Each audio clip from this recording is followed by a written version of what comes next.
como México, Argentina, Ecuador, Italia, Canadá, Estados Unidos. Maestra. Sí, adelante. ¿La grabación apenas inició? Sí. Voy a repetir nuevamente la presentación de nuestros ponentes. Perdón, Eduardo y Arturo. Nos acompaña esta noche el licenciado Eduardo Escobar Encarnación, director de Stobareto y Asociados de Negocios SC, egresado de la Escuela Superior de Comercio y Administración del Instituto Politécnico Nacional, como licenciado en Negocios Internacionales en 2002. Es egresado de Centennial College of Applied Arts and Technology con un posgrado en Planeación Financiera. Tiene 15 años de experiencia en elaboración de documentación y planificación de precios de transferencia, incluida la evaluación financiera de bienes intangibles y la negociación de APAs, que son acuerdos anticipados de precios avanzados, con las autoridades fiscales a nivel local e internacional. Tiene experiencia internacional en administraciones fiscales como México, Argentina, Ecuador, Italia, Canadá y Estados Unidos. Es fundador de la práctica de precios de transferencia para KPMG del Ecuador en 2007. Es también fundador de la práctica de precios de transferencia para Grant Thornton Monterrey en 2010 y consultor de precios de transferencia desde el 2005 para firmas como Ernst & Young. Por otra parte, tenemos también el honor de recibir en este espacio al ingeniero Arturo Salazar Herrera. El ingeniero es egresado de la Escuela Superior de Ingeniería y Arquitectura del Campus Zacatenco del Instituto Politécnico Nacional. Es egresado de la Maestría en Evaluación Inmobiliaria e Industrial y egresado de la Maestría en Ingeniería Económica y Financiera de la Universidad La Salle Pachuca. Actualmente es presidente del Consejo Directivo del Colegio Evaluadores Multidisciplinarios de Hidalgo AC, afiliado a la Federación de Colegios de Evaluadores. Además, es perito del Poder Judicial del Estado de Hidalgo y perito del Poder Judicial de la Federación. Pues, estimados Eduardo y Arturo, un gusto tenerlos con nosotros. El espacio es suyo. Nuestros escuchas están ávidos de conocer todos sus conocimientos operativos respecto a este tema. Adelante, muchas gracias por estar con nosotros. Muy bien, entonces compartiríamos pantalla, ¿verdad? Sí, adelante. Compartir pantalla.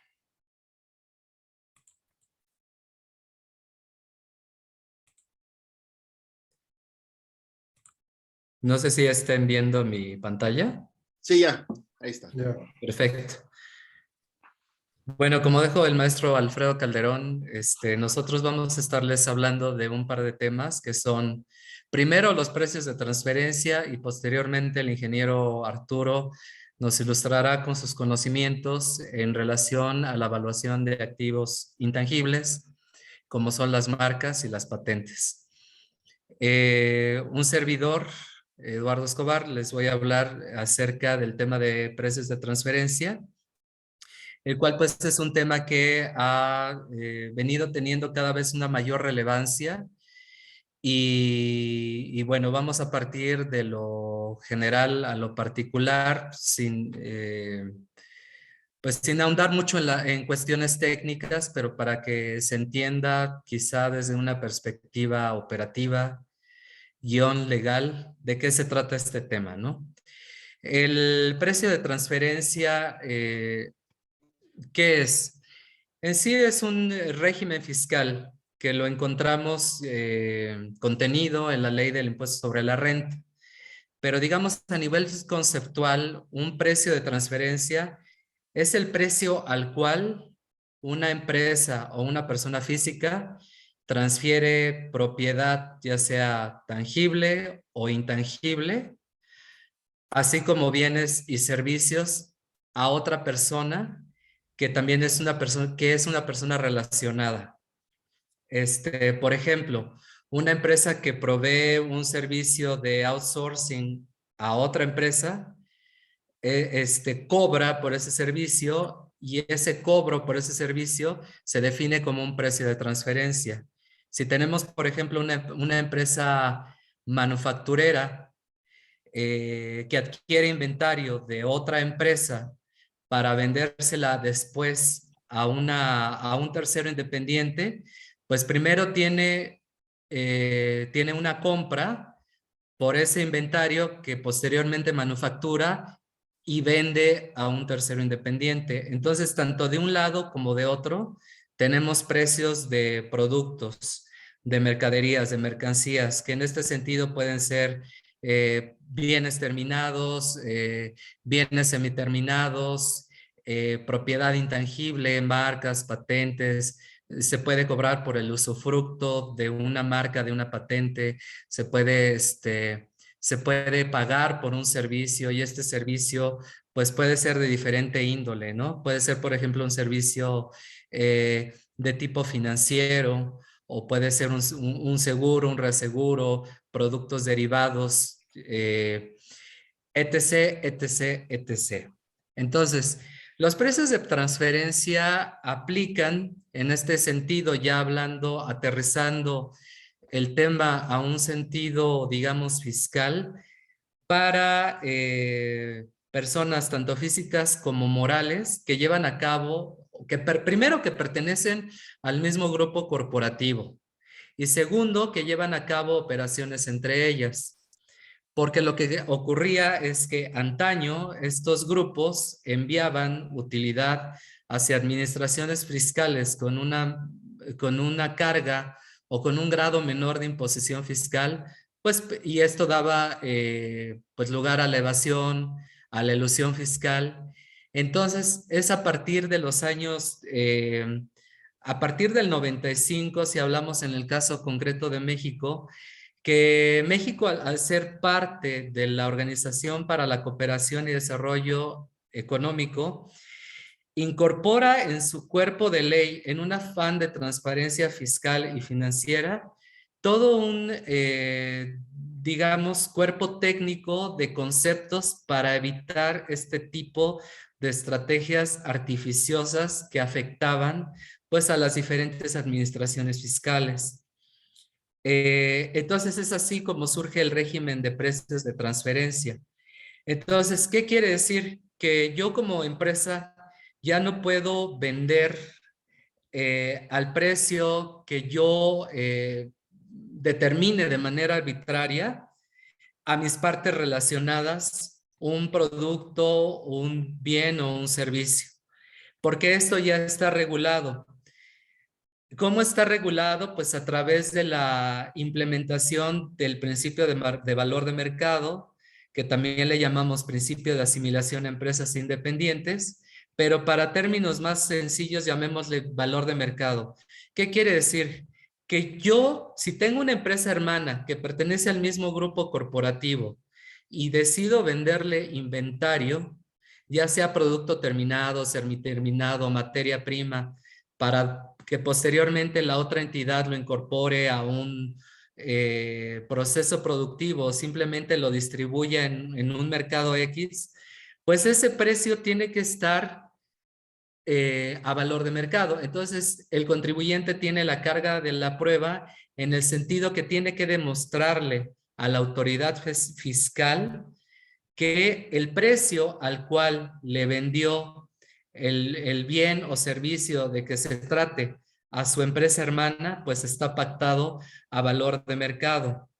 Y es así como demuestra que la base fiscal de dicho contribuyente, en consecuencia, pues es la correcta y no está echando mano de una, digamos, estrategia fiscal con dolo para desviar utilidad hacia una administración fiscal con una menor imposición fiscal. Entonces, para eso pues es necesario entender diferentes conceptos, ¿no? En principio de cuentas, tenemos que entender lo que es una parte relacionada. Digamos que para poner el nombre de parte relacionada en un lenguaje coloquial, Pues es una empresa hermana que pertenece a un mismo grupo corporativo, que es hermana de otras empresas que pertenecen a un mismo grupo corporativo.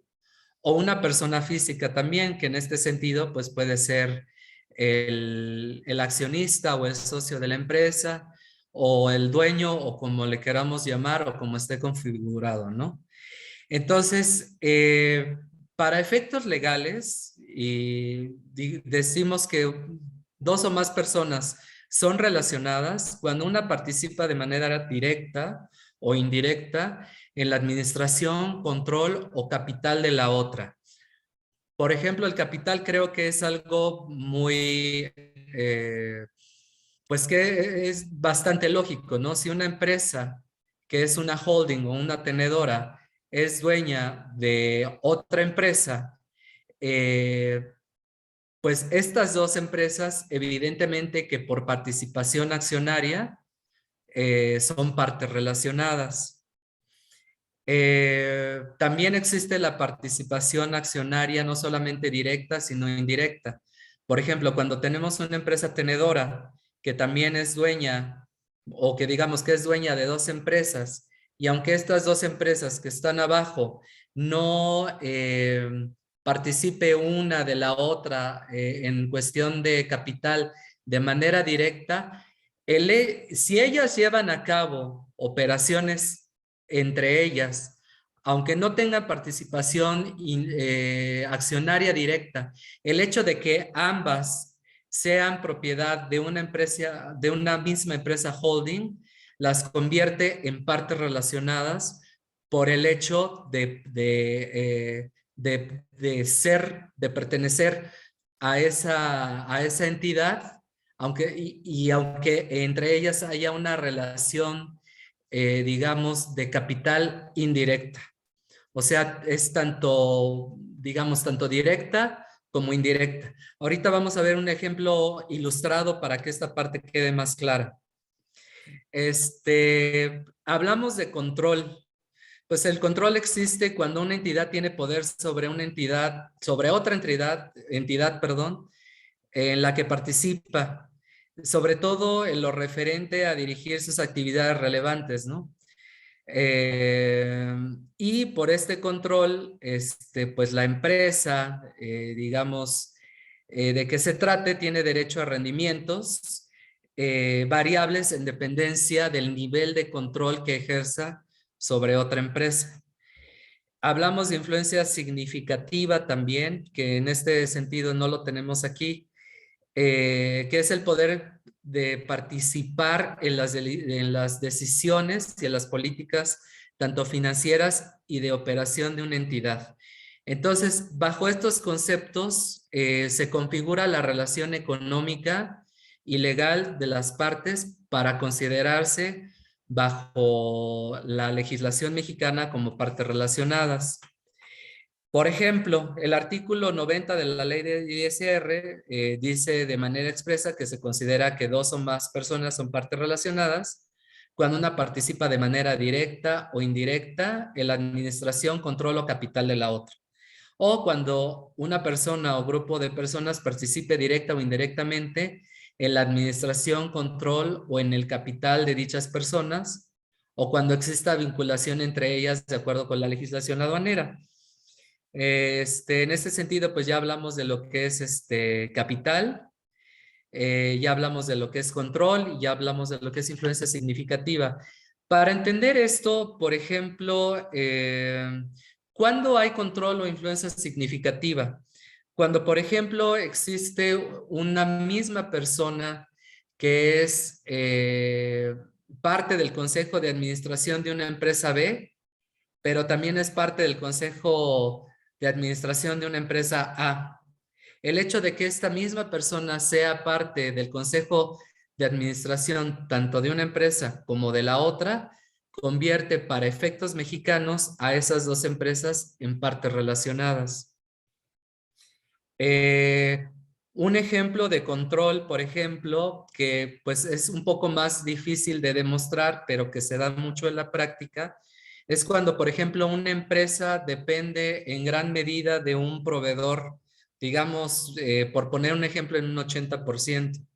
Entonces, si ese proveedor le deja de surtir a una empresa para que manufacture, pues ahí está ejerciendo un control y una influencia significativa que a lo mejor no encontramos o podemos decir no corresponde tanto a una definición estricta de lo que es control e influencia significativa para lo que serían las normas de información financiera en México, pero que en la praxis pues sí está ejerciendo digamos, generando una vinculación tal que sin ese proveedor, pues la empresa dejaría de existir. O ese proveedor tiene un poder tal que puede influir de manera significativa en las políticas tanto administrativas como operativas de la empresa de que se trate.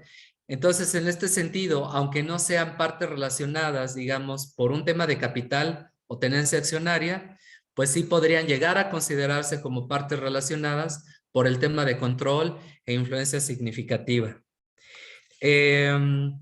Digamos que el artículo que nos define bien a bien lo que es una parte relacionada para efectos mexicanos, pues es el artículo 179 en su quinto párrafo, donde pues prácticamente nos vuelve a reiterar lo que dice el artículo 90, pero en este caso para la única y exclusivamente para la ley del impuesto sobre la renta, que es finalmente la que rige todo el tema de precios de transferencia en México. También les hablaba de las normas de información financiera. En este caso hablamos de la NIFC 13. En este sentido, la NIFC 13 nos habla de que, ¿qué es una parte relacionada? Es toda persona física o entidad, o sea, persona moral, distinta a la entidad informante de que se trata, que controla, es controlada o está bajo control común de la entidad informante.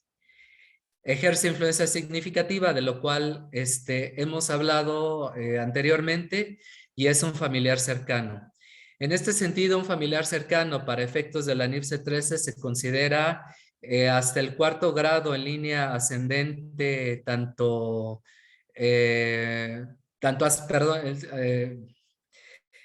perdón, se me lenguó la traba.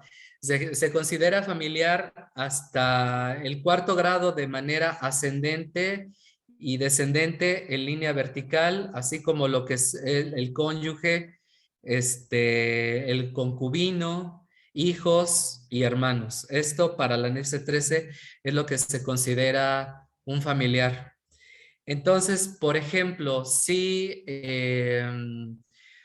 digamos, hay una persona que es dueña de una empresa y digamos que esta persona le arrienda el bien inmueble a su empresa para que opere, y a su vez esta persona que es dueña de ese bien inmueble tiene un hijo que también es dueña de otra empresa, pues los convierte en automático a todos a partes relacionadas.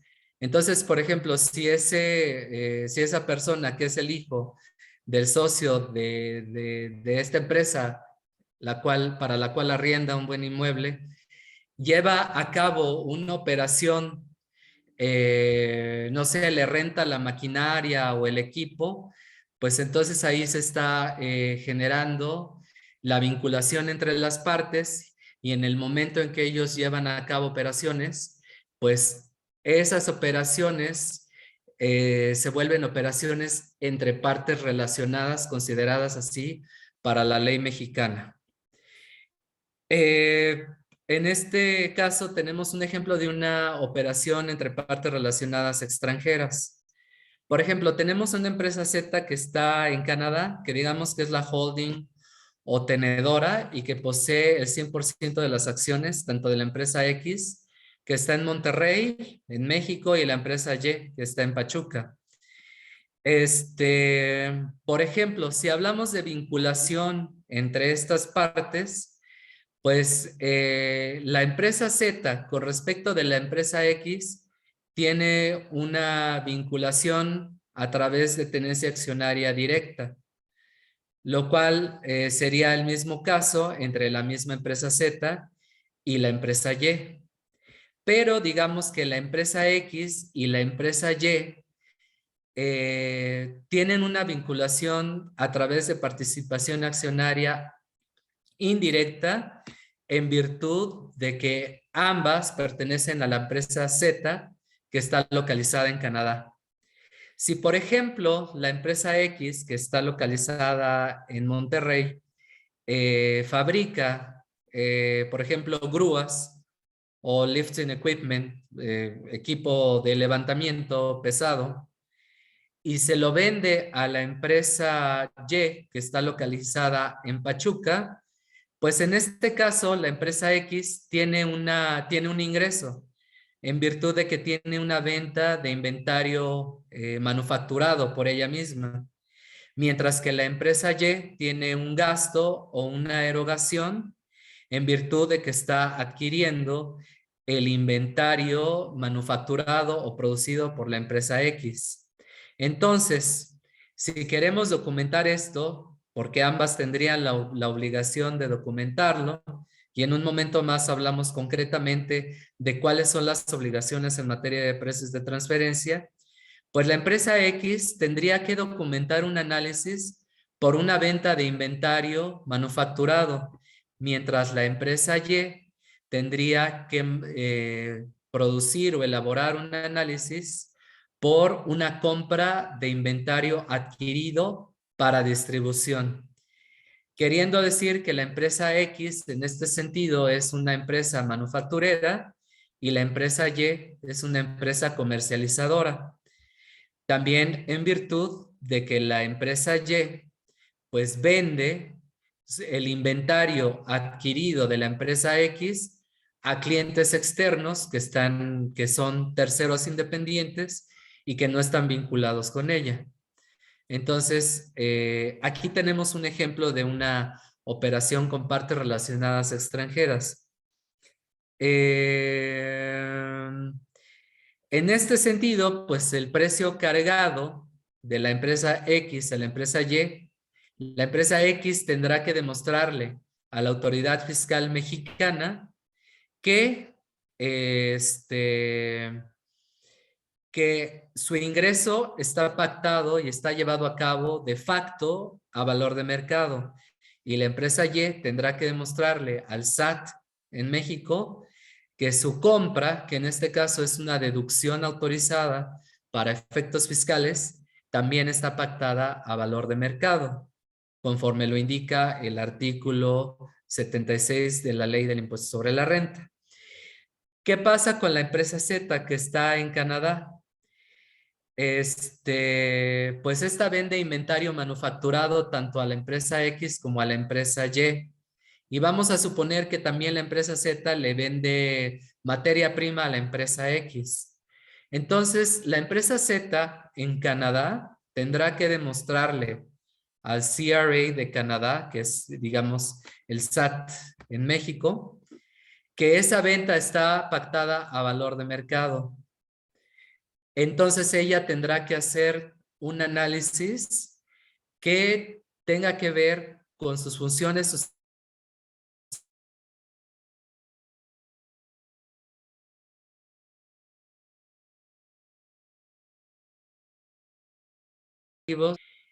tanto financiera como fiscal y legalmente, pues a la realidad y a las variables mexicanas. Para efectos mexicanos, no en todas las legislaciones o en todas las jurisdicciones de otros países ocurre, pero en México también existe la obligación de documentar las operaciones con partes relacionadas residentes en territorio nacional, no nada más residentes en el extranjero. En este caso, pues estamos trasladando el mismo ejemplo, pero pues a una realidad donde todas las empresas están localizadas en territorio nacional, ¿no? Entonces tenemos una empresa Z que al igual que en el ejemplo anterior, es tenedora o holding tanto de la empresa Y como de la empresa X y está localizada en Zacualtipán, ¿no? Y la empresa X está en Ixmiquilpan y la empresa Y está en Pachuca.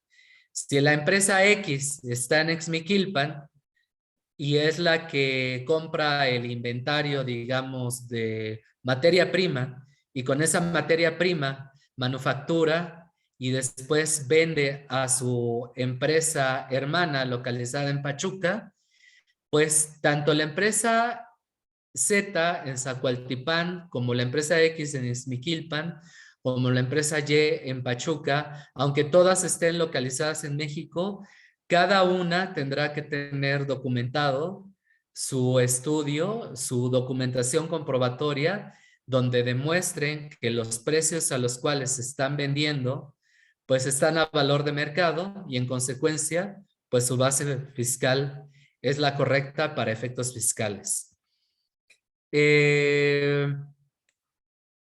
Aquí traté de resumir lo más posible lo que son las obligaciones de empresas con operaciones con partes relacionadas. Primero, y como les había mencionado quizá un poco indirectamente, pues la primera obligación es que las operaciones entre estas empresas que pertenecen al mismo grupo corporativo o personas físicas deben estar pactadas a valor de mercado. Es decir, mediante un análisis que se lleva a cabo con modelos financieros, el contribuyente debe demostrarle al SAT, para efectos mexicanos, que al mismo precio al que le hubiera vendido o comprado a un tercero independiente, le hubiera vendido o comprado a su parte relacionada. Y a través de eso se demuestra el valor de mercado y en consecuencia se da cumplimiento con tanto la obligación de documentar como con la obligación pues de estar propiamente a valor de mercado, ¿no? La segunda obligación que la acabo de mencionar y valga la redundancia, pues es contar con esa documentación comprobatoria que avale que efectivamente los precios a los cuales se están comprando y vendiendo entre partes relacionadas, pues están pactados a valor de mercado. Es decir, contar con un estudio de precios de transferencia. Este estudio es sobre una obligación anual, ya que las facultades de comprobación de la autoridad en este caso son a nivel anual, ¿no? Son año con año. Y en lo que refiere a precios de transferencia, y también esto es muy entendible porque finalmente el mercado cambia año con año. Pueden haber situaciones tanto endógenas como exógenas, pues que pueden influir o incidir en el precio que se cargan dos empresas que pertenecen al mismo grupo corporativo, ¿no? Entonces, año con año, pues la empresa tiene la obligación de comparar sus operaciones contra las operaciones del mercado. Otra de las obligaciones que tienen estos contribuyentes es la de declarar la existencia de operaciones con partes relacionadas, pues incluirla en su declaración anual del ejercicio. Esto no es si quiero, no es voy a ver, o sea, es una obligación que tienen todas las empresas que tienen partes relacionadas. Decir si tuvieron partes relacionadas y si tuvieron operaciones con dichas partes relacionadas.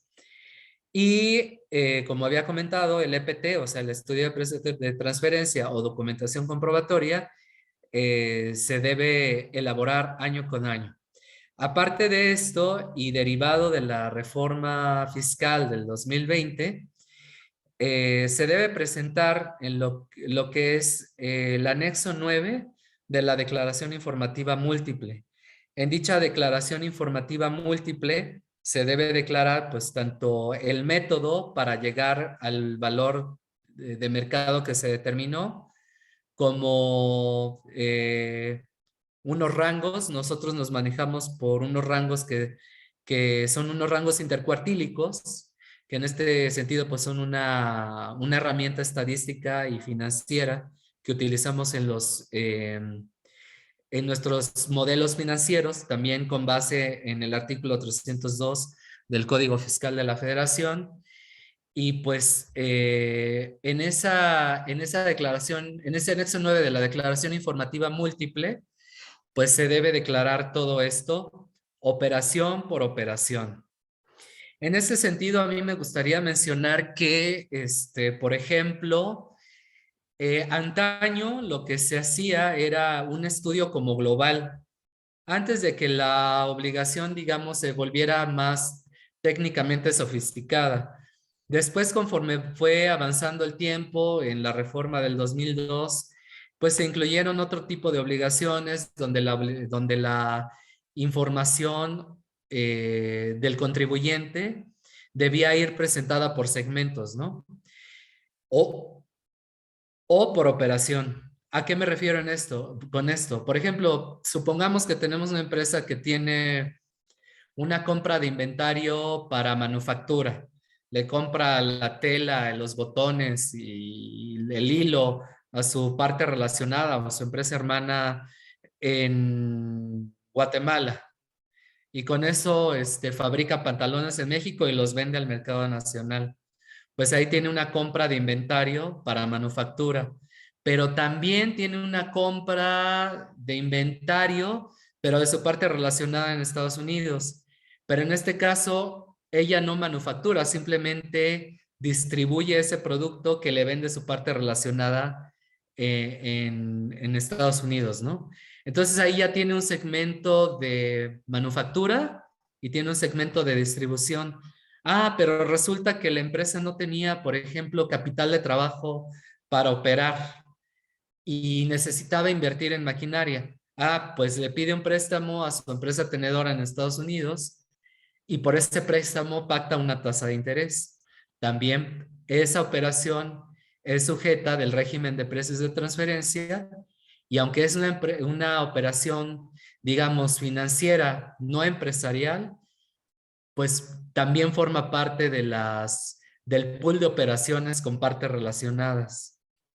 Ah, y aparte, el dueño en México, pues le renta el bien inmueble, ¿no? Donde la bodega y cierta maquinaria con la que operan. Pues ahí ya tiene otra operación que es arrendamiento, ¿no? Entonces, lo que pide la autoridad es presentar un análisis en la documentación comprobatoria o estudio de precios de transferencia que sea por segmento de negocio. O sea, lo de manufactura lo pruebas con comparables de manufactura o con un análisis propiamente para manufactura, lo de distribución con un análisis de distribución y así el de arrendamiento y la tasa de interés que estás pactando con tu parte relacionada. Entonces, pues en ese caso, por ejemplo, tendríamos un estudio con 4 operaciones diferentes, ¿no? Y la obligación, con base en el artículo 179 de la ley de renta, es que pues el análisis debe presentarse en el estudio de manera transaccional o en otras palabras, de manera segmentada. Bueno, hablamos de lo que es el cumplimiento y hay riesgos de no cumplir, ¿no? En ese sentido, quizá lo más grave para un contribuyente podría ser, sobre todo para los que tienen la parte de la erogación, ya sea con una empresa hermana nacional o extranjera, si no tiene el estudio, la autoridad en sus facultades puede, digamos, hacer no deducible ese gasto y en consecuencia, pues puede ajustar la base fiscal del contribuyente, incluso de manera arbitraria, imponer multas, digamos, de carácter pecuniario de hasta el 50% del impuesto que ella considera como omitido, adicional a multas, recargos y actualizaciones, no solamente del año en curso, sino de 4 años para atrás para dar un total de 5 años. Entonces, pues las consecuencias de no cumplir creo que se resumen en 3 puntos muy importantes, pero que es y muy breves, pero que es muy importante considerar. Bueno, el estudio pues tiene el beneficio primero de dar cumplimiento con una obligación que ya está y que esta obligación es independiente a cualquier otra obligación fiscal del contribuyente. Porque, ¿qué sucedía? Hasta hace muy poco tiempo, hasta el año 2017 aproximadamente, no estaba claro si las operaciones con partes relacionadas nacionales estaban obligadas a tener un estudio de precios de transferencia. Ese año se emite un criterio normativo del SAT donde aclara que efectivamente esas empresas son sujetas de un estudio y que al igual que las operaciones internacionales se deben documentar. A partir de esta reforma última del 2020, pues encontramos ya dentro del cuerpo de ley, propiamente en la ley del impuesto sobre la renta, pues que pues es obligatorio, independientemente de que sean nacionales o extranjeras, ¿no? Entonces, primero, pues el beneficio de cumplir. Segundo, que a nivel, digamos, operativo y financiero, muchas veces digamos, el contribuyente acude a nosotros pues para un tema meramente de cumplimiento, ¿no? Pero resulta que al final del día, como el estudio con base también en la ley tiene una carga muy importante de lo que es un análisis funcional que le llamamos. En este análisis funcional se documentan lo que son las funciones, los activos y los riesgos en los que incurre una empresa al llevar a cabo operaciones con sus partes relacionadas o empresas hermanas. Por ejemplo, si yo vendo autopartes para la industria, evidentemente automotriz, y soy un intermediario o un OEM, lo que le llaman un Original Equipment Manufacturer en inglés, OEM, pues voy a incurrir en riesgos que son propios de mi actividad de manufactura. O sea, no es lo mismo, por ejemplo, una manufacturera de actividades intermedias, como no sé, puede ser una empresa pequeña de la industria de la cosmetología, donde tiene, pues, que es intensiva, por ejemplo, en mano de obra y donde hay muchos obreros y obreras, pues, no sé, poniéndole la tapa al lápiz labial y poniéndolo en la línea de producción de manera manual, a una autopartera, pues que ya tiene robots y que es intensiva en tecnología, ¿no? O sea, hablamos de sí, de 2 empresas manufactureras, pero que tienen una intensidad de activo fijo, pues muy diferente una con respecto de la otra. Y muy probablemente una empresa manufacturera intensiva en tecnología, pues va a tener un activo intangible como un know-how, va a tener un activo intangible como una marca o una patente o una fórmula, que al final del día se va a traducir en un intangible, digamos, no rutinario, por el cual pues va a tener que cobrar una regalía tanto a partes relacionadas, en ese caso también hablamos de una operación intercompañía que es sujeta de un estudio, que es el pago de regalías de un lado y el cobro de regalías por el otro, ¿no? Entonces, a lo que voy es, muchas veces el contribuyente o el cliente se da cuenta de que no me había yo dado cuenta que no estoy haciendo, por ejemplo, uso de las economías de escala. No me había yo dado cuenta que mi estructura de costos es ineficiente y que puedo, a partir de lo que arroja el estudio, pues implementar medidas para eficientar esa estructura de costos, ¿no? No me había dado cuenta que a lo mejor me conviene más pagar directo la actividad de publicidad y mercadotecnia que pagarle a mi parte relacionada, ¿no?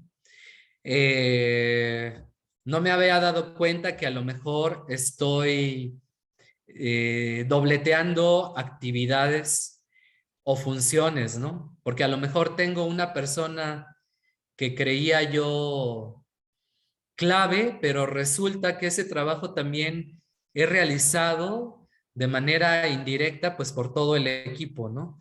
O sea, son situaciones tanto a nivel cuantitativo como cualitativo, de las cuales el contribuyente toma conciencia y muchas veces se da a partir del estudio de precios de transferencia. En este sentido, y digamos para concretar, pues nos ayuda a una mejor planeación de la estructura operativa, ¿no? Tanto al interior como al exterior, ¿no? Y aprovechar, pues, tanto factores como internos como externos, ¿no? Por otra parte, y a nivel fiscal, pues, tenemos el beneficio de poder optimizar la base gravable. Ojo, no quiere decir que vayamos a evadir o eludir impuestos, simplemente que podemos optimizar esa base, ser más eficientes y dar cumplimiento con las disposiciones en materia de precios de transferencia, ¿no? Porque a lo mejor también el contribuyente se da cuenta que tiene una base gravable altísima y que está pagando un ISR que a lo mejor no tendría que estar pagando, ¿verdad? Entonces también puede haber una optimización fiscal y además, digamos, un cumplimiento, seguir cumpliendo con las reglas fiscales a nivel nacional e internacional. Y por último, pues evitar lo que son multas, recargos y actualizaciones por no cumplir. El hecho de no tener un estudio de precios de transferencia ante una revisión de la autoridad o una auditoría, si no existe el estudio, la deducción que ampara, por ejemplo, una compra, pues no es deducible si no existe el estudio, ¿no? Entonces, pues son muchas cuestiones tanto de cumplimiento como de planeación, pues que es importante considerar en este sentido y que bueno, pues ponemos de manifiesto aquí como un tema que a nosotros nos pareció interesante y al cual pues también nosotros nos dedicamos, ¿no? Y de alguna forma nos apasiona. Eh, yo con todo gusto les haré llegar esta presentación donde vienen mis datos y para que también ustedes la tengan y pues puedan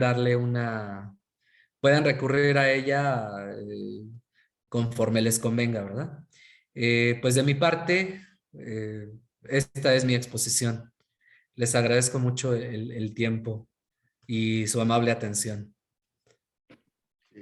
Muchas gracias, maestro. Pues qué interesante, ¿eh? Todo este tema que tiene que ver con los grupos empresariales, ¿no? Y sobre todo la explicación interesante que nos da respecto a este tema de este tipo de precios. Nada más hay una pregunta. Sí. Nos preguntan, entonces, ¿cuál es la diferencia entre operaciones pactadas a valor de mercado y operaciones de acuerdo con la oferta y la demanda? Ah, ok. Bueno, existe un principio que se llama el principio arm's length o principio de valor de mercado, de operador independiente o de asimilación de empresas independientes o de plena competencia, que digamos es que se rige por la fuerza de oferta y demanda del mercado. La obligación del contribuyente al tener en la carga de la prueba es primero en una etapa de planeación asimilarse a ese valor y en una segunda etapa dar cumplimiento con ese valor a manera de planeación. Y de esta forma estamos cumpliendo y optimizando pues la base fiscal cumpliendo con las reglas de precios de transferencia y optimizando la base fiscal del contribuyente conforme al valor de mercado que es externo. Es decir, la empresa tiene la obligación de asimilarse a lo que están dictando las fuerzas de oferta y demanda allá afuera. Y para tal efecto hay toda una metodología que está contenida tanto en la ley del impuesto sobre la renta como en las directrices en materia de precios de transferencia para las administraciones fiscales y los contribuyentes emitidas por la Organización de la Cooperación y Desarrollo Económico, OCDE. Espero haber contestado la pregunta. Sí. Muchas gracias, maestro. Pues compañeros abogados, pues ahí tienen los datos del maestro Eduardo Escobar. Ahí está también su página de internet, si en caso de que quieran saber más o contratar algún servicio de esta naturaleza. Maestro, pues muchas gracias por su interesante exposición. Al contrario, muchas gracias. Ahora le damos el uso de la voz al ingeniero Arturo. Adelante, ingeniero. Gracias, buenas noches. Vamos a compartir igual pantalla. Sí. Okay. Bien. Yo les voy a hablar de un tema que es vinculante y es complementario con el tema que nos acaba de exponer el maestro Eduardo, que son precios de transferencia. Como bien lo comenta el maestro, hay que demostrarle a la autoridad fiscal que cualquier precio pactado entre partes relacionadas debe de cumplir con el principio de plena competencia o arm's length, y para ello se debe de realizar una evaluación. Entonces, ¿qué es una evaluación? Como su nombre lo indica, una evaluación es darle el valor, asignarle un valor a un bien. Ese bien puede ser planta, propiedad de equipo o algún servicio. Entonces, la evaluación no es subjetiva, la evaluación debe de ser objetiva. Muchas veces caemos en el entendido de que el valor no puede ser, no debería de ser asignado si no hay un estudio o un fundamento que lo sostenga.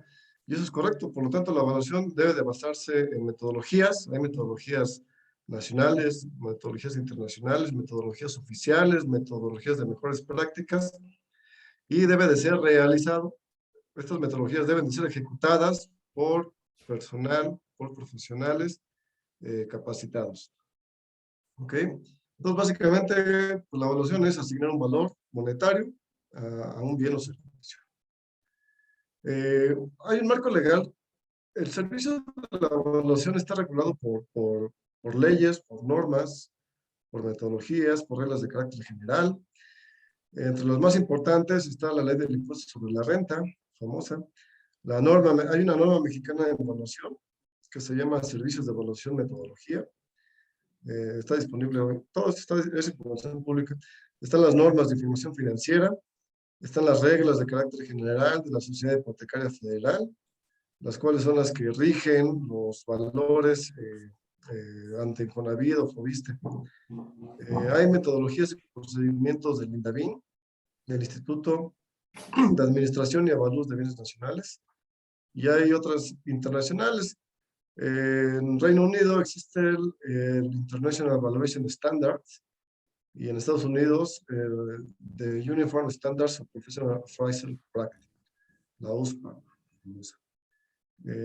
Entonces, lo que quiero dar a entender con esto es de que la evaluación no es meramente una ocurrencia, es un tema muy regulado, muy bien establecido, con metodologías, y hay profesionales que deben hacerse cargo de esto. Maestro, Bueno, les voy a hablar un poco de la metodología, no tanto para maestro. entrar en los técnicos. Sí, perdón, maestro Alfredo. Sí, maestro, ¿podía proyectar usted la diapositiva? Me piden que si se podía hacer así para que se pueda ver mejor.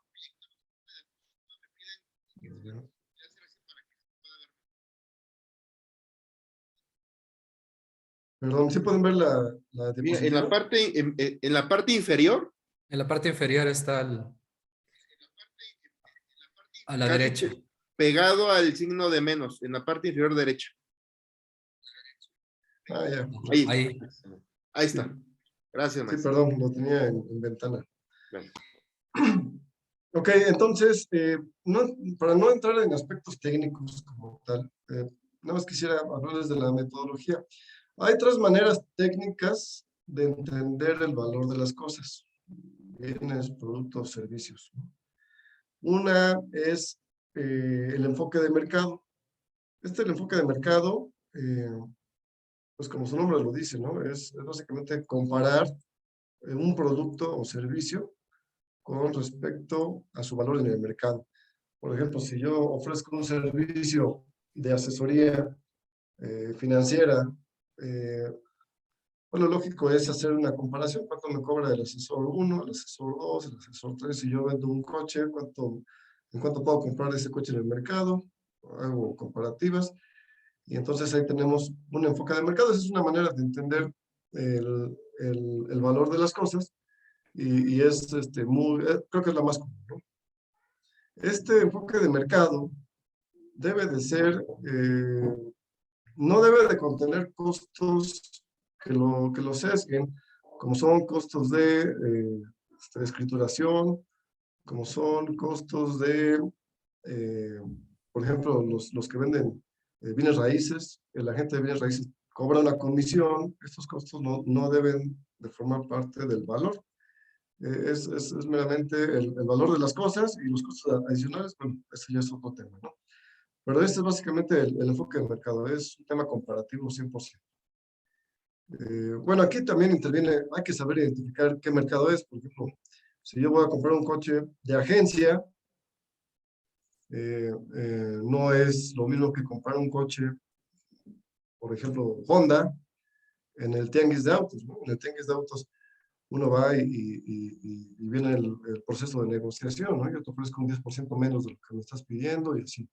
Y en la agencia, que es un mercado primario, no, pues no hay estas situaciones, ¿no? De factores de negociación. Pero, por ejemplo, en casas, aunque la casa sea nueva, como pudiera ser el equivalente a un coche de agencia, sí se llegan a dar estos pequeños factores de negociación, sobre todo en la forma de pago, ¿no? Si se paga en una sola exhibición o si se va a años, entonces sí llega a haber un pequeño factor de negociación. Entonces hay que entender muy bien qué se está evaluando y en qué mercado es el que se va a evaluar. Bueno, hay otra manera de entender el valor de las cosas, que es el enfoque físico. A diferencia del enfoque comparativo, que es el de mercado, el enfoque físico desglosa los componentes principales de un bien para después sumarlos y conocer el valor total. Un ejemplo de esto es, si yo estoy buscando el valor de una casa de 2 pisos, debo de conocer sus 3 principales componentes, que sería el terreno, que sería el costo de la construcción y que sería el costo de instalaciones especiales, ¿no?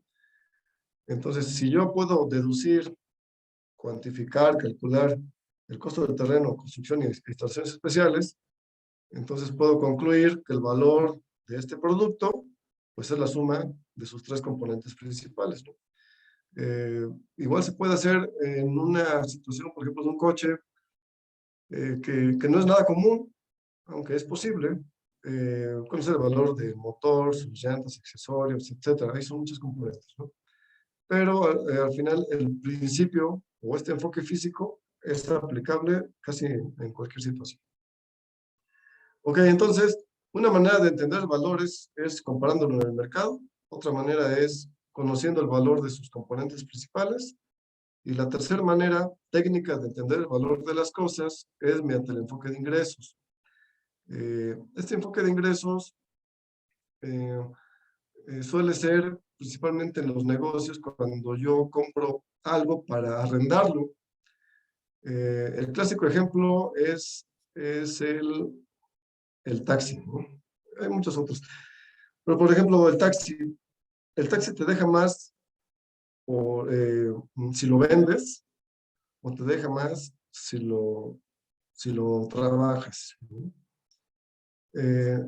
No sé, pues yo puedo comprar un coche de medio uso, hacerlo taxi, pagar la concesión, pagar el permiso, y por decir un número, eso me puede costar 400, 500 mil pesos, pero si yo lo trabajo de lunes a viernes, 12 horas al día, pagando sus gastos de mantenimiento, etcétera, el ingreso que me va a dejar este bien, este taxi, pues va a ser mayor a que si yo lo vendiera, ya se hace comparándolo en el mercado o sumando el valor de sus componentes. Este taxi, que es un pequeño negocio, me va a dejar más que si me deshago de él. O sea, me deja más trabajándolo que simplemente vendiéndolo, ¿no? Eso es básicamente el enfoque de ingresos. Y otra situación que hay que entender para el valor es el propósito. Esto es bien importante. No es lo mismo yo realizar un avalúo para conocer el valor porque tengo la intención de venderlo, que conocer el valor para efectos fiscales. Intervienen variables diferentes y más variables en el tema fiscal. Entonces hay que tener bien claro si el bien que yo voy a valorar es porque lo quiero vender, porque lo quiero comprar, porque lo quiero dejar en garantía ante un banco. El valor de esa garantía pues, no va a ser el valor en el mercado, va a ser 2/3 partes o 1 a 2, o sea, la mitad del valor, ¿no? Es bien diferente el valor dependiendo para qué se vaya a ocupar, cuál será el propósito de este bien. Perdón. Bueno, y como bien lo dijo el maestro Eduardo, en el Código Fiscal de la Federación, en la ley del ICR, te permite trabajar con rangos. Hay que entender que no hay un valor único de las cosas. Siempre hay rangos de valores. Aunque la opinión debe de ser fundamentada metodológicamente, esta misma metodología, como ya lo hablamos ahorita, que hay 3 maneras de entender el valor, las 3 maneras de entender el valor no son iguales. Si en una te da 1 millón, en el enfoque 1, en el enfoque 2 te va a dar 1.100.000 y en el enfoque 3 te va a dar 1.200.000. Entonces, ¿cuál de los 3 valores es el correcto, ¿no? En realidad los 3 es el correcto, pero depende mucho del propósito. Aquí en esta pequeña gráfica estamos hablando de la renta del costo de una oficina. Vamos a suponer que esta oficina la mando a evaluar y puedo obtener diferentes valores dependiendo de la antigüedad de la construcción, dependiendo de la ubicación del terreno, dependiendo de la conectividad o el equipamiento urbano, entre otras cosas, ¿no? Entonces, después de hacer un análisis, un estudio del valor, podemos obtener, en este caso, desde un valor mínimo hasta un valor máximo, pasando por el percentil 25, mediana, media ponderada, percentil 75. El rango intercuartílico se da aquí, entre el percentil 25 y el percentil 75. Ejemplo, si yo pongo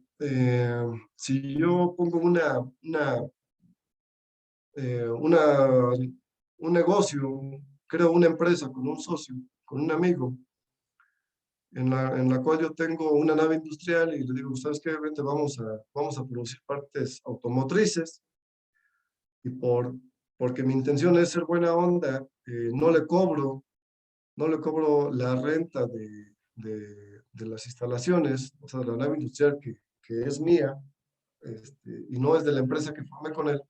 Si yo por buena intención no le cobro o a la empresa le cobro un costo simbólico, pues estoy cayendo en un error, lo cual va a tener consecuencias fiscales y sanciones. ¿Qué es lo que se debe de hacer? Se debe de calcular el costo en este caso, en este ejemplo, del arrendamiento, y el arrendamiento deberá de estar entre el percentil 25 y el percentil 75. Normalmente siempre andamos siempre andamos concluyendo que el valor justo de mercado se encuentra entre la mediana, la media o la media ponderada. Hay otras medidas de tendencia central, la media geométrica, entre otras. Las más comunes son estas, ¿no? Pero si por situaciones propias del negocio se le está cobrando de arrendamiento algo menos que la mediana o la media, no deberá de ser menor al porcentaje 25. Y a la inversa, ¿no? Si por situaciones de querer generar mayor deducibilidad, comprobar deducibles, vamos a hacer un arrendamiento en el cual yo voy a pagar una renta mayor al porcentaje 75, pues tampoco es correcto. Para eso se hacen estos estudios, para demostrarle a Hacienda que los valores que hay entre partes relacionadas, las operaciones que existen entre partes relacionadas, y lo que están pagando por sus servicios, productos, etcétera, deberán de estar en este rango, ¿no? Del percentil 25 al percentil 75, ¿correcto? Entonces, pues, ¿qué se puede evaluar? Utilizando las metodologías de manera correcta, se puede evaluar casi cualquier cosa, ¿no? Por ejemplo, maquinaria especializada. En maquinaria especializada es muy raro llevar a cabo el enfoque de mercado, el enfoque comparativo. Por ejemplo, si yo quiero comprar un Versa, un coche Versa, pues voy a encontrar en Mercado Libre, me voy a tianguis de autos y voy a encontrar muchos Versas que están vendiendo, ¿no? Pero si estoy queriendo comprar o vender o arrendar supongamos una máquina de inyección de plástico de 500 toneladas de capacidad con control numérico, o sea, ya robotizado, pues ¿cómo le hago, no? ¿Cómo le hago si no hay información en el mercado que me pueda decir en cuánto debo de arrendar estos equipos? Entonces, aplicando las metodologías de manera correcta, sí es posible conocer el valor del arrendamiento de equipos especializados o su venta o el valor para un crédito fiscal o para un crédito bancario, etc. Un tema muy completo que nos lleva al análisis y hacer un estudio de profundidad es el valor de las empresas o las acciones. Es común que entre grupos empresariales pues haya una compra y venta de acciones entre partes relacionadas, ¿no? Entonces, ¿en cuánto se deben de vender esas acciones? Si fuera una parte no relacionada, uno puede vender sus acciones a $1 o venderlas a 10 millones de pesos si existe alguien que las compre, pero para efectos de partes relacionadas tiene que ser a valor de mercado. No es lo mismo de que yo le voy a hacer la donación a mi hijo, ¿no? Aquí hay que entender el valor de la empresa y conocer el valor de sus acciones, y esto se debe de hacer bajo un método comparativo o bajo un método de enfoque de ingresos. En el caso de las empresas o acciones, no aplica el método 2, que es el método de desglosar y conocer el valor de los componentes de cada uno, y la suma de sus componentes nos da el valor de la empresa o de la acción. Aquí no aplica ese método. Otra situación, cuando nos llegan a preguntar, oye, voy a comprar una máquina que va a aumentar mi producción, ¿sí? Y esta máquina, aparte de comprarla, tengo que pagar el flete, tengo que pagar el costo de la instalación, la ingeniería, la puesta en marcha, etcétera. Pero voy a tener capacidad para producir 1 millón de productos adicionales cada año. ¿Es conveniente o no es conveniente, ¿no? Y es conveniente, o sea, no es una simple operación aritmética de más contra menos, ¿no? Beneficio contra el costo, sino que hay que ver los tiempos, factores como la inflación, factores como la tasa de deuda bancaria o deuda propia de los accionistas. para conocer si esta inversión pudiera ser rentable o no rentable, ¿no? O invertir en cualquier proyecto. Si yo quiero invertir en invertir en un proyecto de desarrollo inmobiliario, es raro, pero muchos inversionistas que se dedican a hacer casas lo hacen sin, como dicen, se aventan como el borras, no conocen a ciencia cierta ni la probabilidad de éxito, su probabilidad de fracaso, y tampoco conocen mucho la rentabilidad que les va a dejar. O sea, esto es algo raro, pero es cierto, muchos inversionistas invierten sin entender a ciencia cierta y con una incertidumbre baja cuánto es lo que pueden esperar de su inversión, ¿no? En mercados regulados como son la bolsa de valores, ya se hace en México o en otros países, esta es una situación que se tiene bien estudiada, ¿no? Aquí nadie le mete un peso o un dólar si no se sabe cuál es el riesgo de perder y si no se sabe cuáles las probabilidades de ganar y cuánto van a ganar. Entonces, para todo esto sirve la evaluación. ¿En qué otras cosas se utilizan? Entonces, los avalúos son aplicables en litigios y para ello nos llegan a solicitar avalúos el SAT, el propio SAT, abogados civiles, abogados laborales, industriales, etcétera, jueces, magistrados y notarios. Se utiliza también para la expresión de estados financieros, principalmente en la parte de activo fijo, que hay una parte ahí que le llaman planta, propiedad y equipo, en donde podemos reevaluar, ya sea para darle mayor fortaleza a los estados financieros de una empresa o persona física, o al contrario, ¿no? Para demostrar que los activos ya no valen lo que dicen los estados financieros. Para calcular activos intangibles, pasivos, capital social, etc. Entonces, ¿quiénes solicitan ese tipo de avalúos? Afianzadoras, aseguradoras, contadores, estrategas fiscales, ¿no? ¿Para qué otra cosa se utilizan los avalúos? Para protocolizar actas notariales.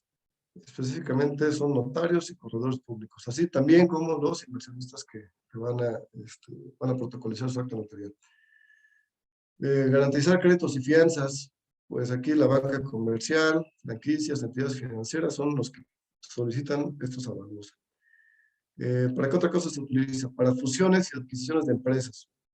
Aquí es diferente conocer, bueno, es bien importante saber si se va a fusionar, se va a trabajar como equipo, o una empresa absorbe 100% a otra empresa. Bueno, entre eso y otras variables, solicitan esto mucho las mismas empresas, los inversionistas, franquiciatarios, etc. Y por último, bueno, entre otras cosas, para analizar la rentabilidad de una inversión. ¿Quién solicita este tipo de evaluaciones? Los inversionistas, los negocios, las empresas. De mi parte es todo. Espero que esta exposición haya quedado, pues haya sido lo más clara posible. Cualquier duda, pues estamos a la orden. Y pues bueno, ya tienen los teléfonos del maestro Eduardo. Cualquier situación de contacto, pues ahí están los teléfonos. Y les agradezco mucho. Buenas noches. Sí. Muchas gracias, maestro Arturo, maestro Eduardo. Muy interesante exposición. A veces uno como se dedica al derecho penal, pues no le hace mucho caso a estos temas, ¿no? Pero es importante conocer y sobre todo conocer expertos como ustedes, porque habrá algún asunto donde se requiere ese tipo de evaluaciones, sobre todo en ese tema de cuestiones corporativas, ¿no? Donde entra mucho el tema de los delitos financieros. Y pues les agradecemos mucho habernos Así es. compartido pues este conocimiento operativo que fue muy claro, una exposición muy clara. Nos deja más entendible a lo que se refiere a estos temas. Y pues compañeros, ya saben, si requieren alguna asesoría o si requieran alguna evaluación en los temas que presentaron los maestros. Ya tienen ahí los datos y ya sea que se contacten con el maestro Eduardo o con el maestro Arturo. Maestro Arturo Eduardo, nuevamente muchas gracias por su amable atención y esperemos que esta no sea la última vez que los tengamos aquí en CIES Online.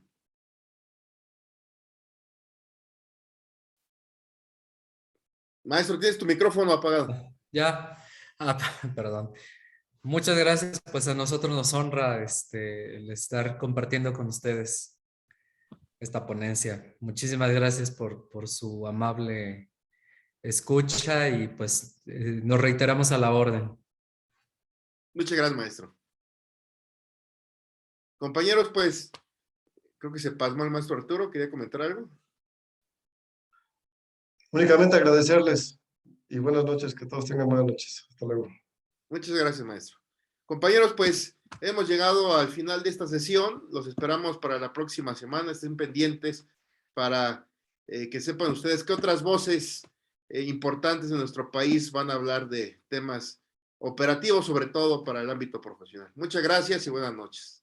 Buenas noches, maestros. Hasta luego. Hasta luego.